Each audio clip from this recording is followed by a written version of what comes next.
Skylark Outdoors here, and today we're going to answer the question, what is a Petoskey stone and why are they so special?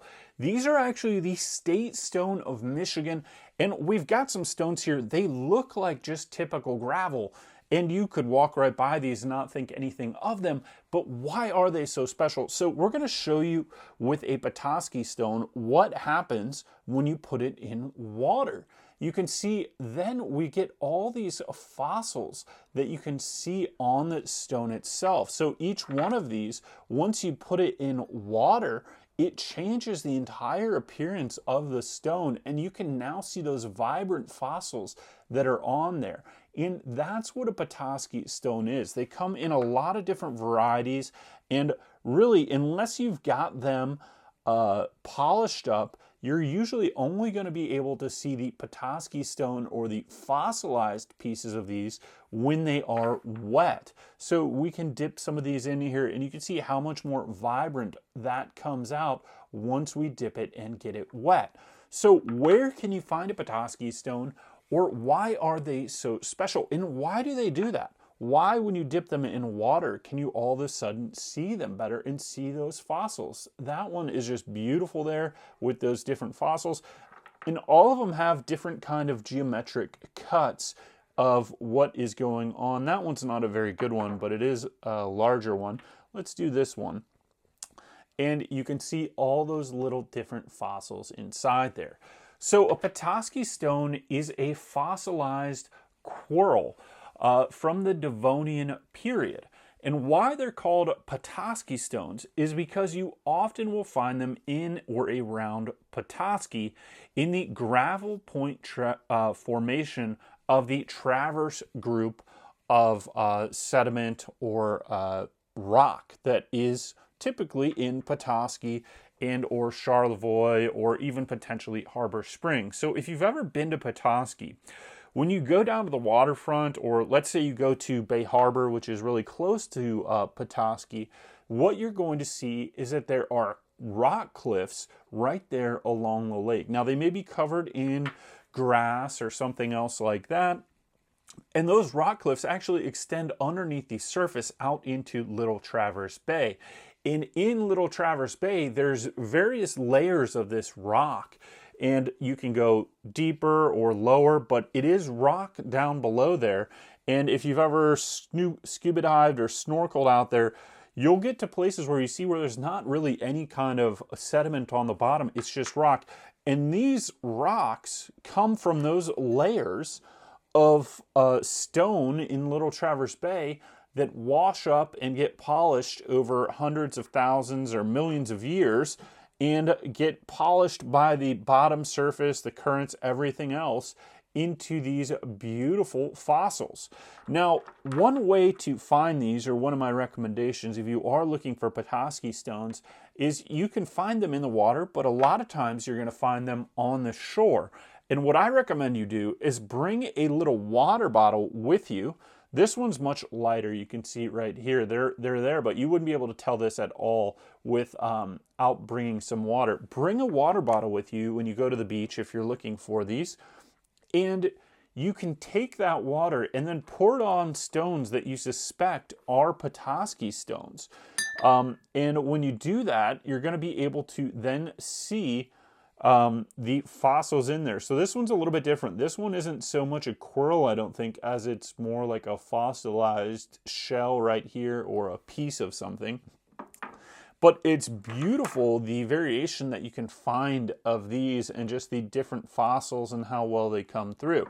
Now, if you get one you really like, you can actually polish these up, and then you polish them up and you can put kind of like a sealer polish on them.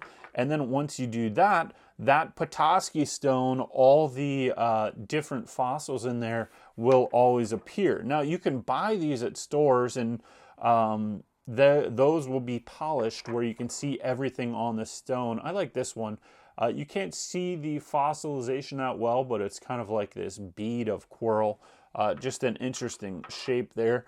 But when you get them at the store, they've already been polished up, and they're selecting kind of premium stones. Now, if you want to find a Petoskey stone, my recommendation is bring that bottle of water, but you want to go after a storm to either Petoskey or Charlevoix, or you can even go north of Petoskey along the beaches there.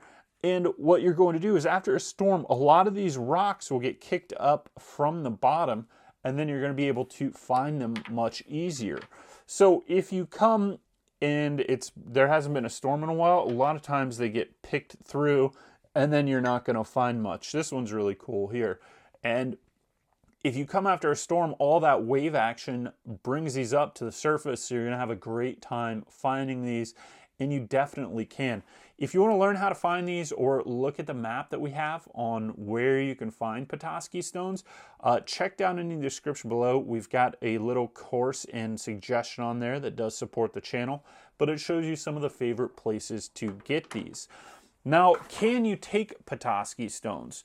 Yes and no. So if you find a Petoskey stone over 25 pounds, that actually belongs to the state of Michigan. And you are limited to, I think, 25 pounds per year, but you'd have to check that out for yourself in terms of overall Petoskey stones that you can take home with you. However, you are allowed to take Petoskey stones, but I would say once you find a couple that you really like, keep those and then leave the rest for someone else to find.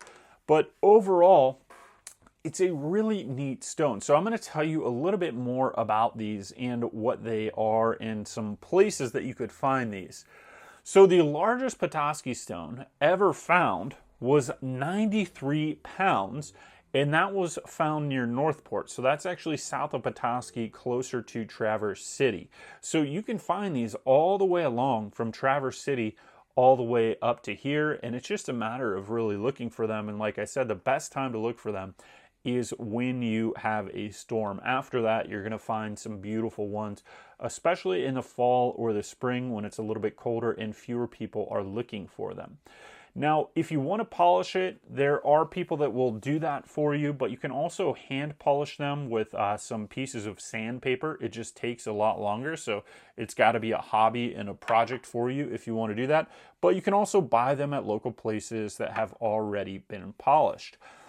Now, the stone was named for an Ottawa chief, Chief Petoskey, which is the name of Petoskey, Petoskey. Which was the son of a French fur trader and an Ottawa mother, and that's how the city of Petoskey, Michigan got named after him. So you're typically going to find these at a beach that is rocky or where you see a beach that is sandy and has rocks in it. If you're at a beach that's pure sand, you're most likely not going to find too many. My other recommendation for this is find a west-facing beach. That's typically going to be the best spot, a directly west-facing beach, because we get the most waves coming off along Lake Michigan with the biggest intensity on west-facing beaches, which means that you're going to have more stones that roll up and that you're going to be able to find. I also recommend that you wear something like sandals or bare feet or Crocs so you can walk into the water a foot or two so that you can see the stones that are in the water and be able to identify them with their fossilization on. Because as you saw here, this bunch of rocks that we've got, when they are not wet, you really can't see much at all. Here's one that I didn't think there was much on it, but you can see that's a really vibrant fossil right there. It's just one, and a lot of times you'll see a whole bunch of them together, but I thought that one was cool because it's just one singular coral there on this particular rock. But if you were to just look at this rock without it being wet, you wouldn't be able to see that at all. And that's the main thing. If you want to be able to find Petoskey stones, you either have to get your feet a little bit wet, or you've got to carry like a bucket of water or spray water, and then you walk along Lake Michigan to find these. So overall, it's a very interesting hobby to find these. A lot of people are very interested because they are very beautiful. Just be mindful if you find a couple to leave some there for other people. But they are always continuously watching up, so you can be pretty sure that if you look in the right places, you are going to be able to find a Petoskey stone. and take that home as a memento for your trip. So thanks for watching Skylark Outdoors on what a Petoskey Stone is and where you can find them and how to find them. If you want to learn more about Petoskey Stones or the best locations, check down in the description below and we will help you out with that.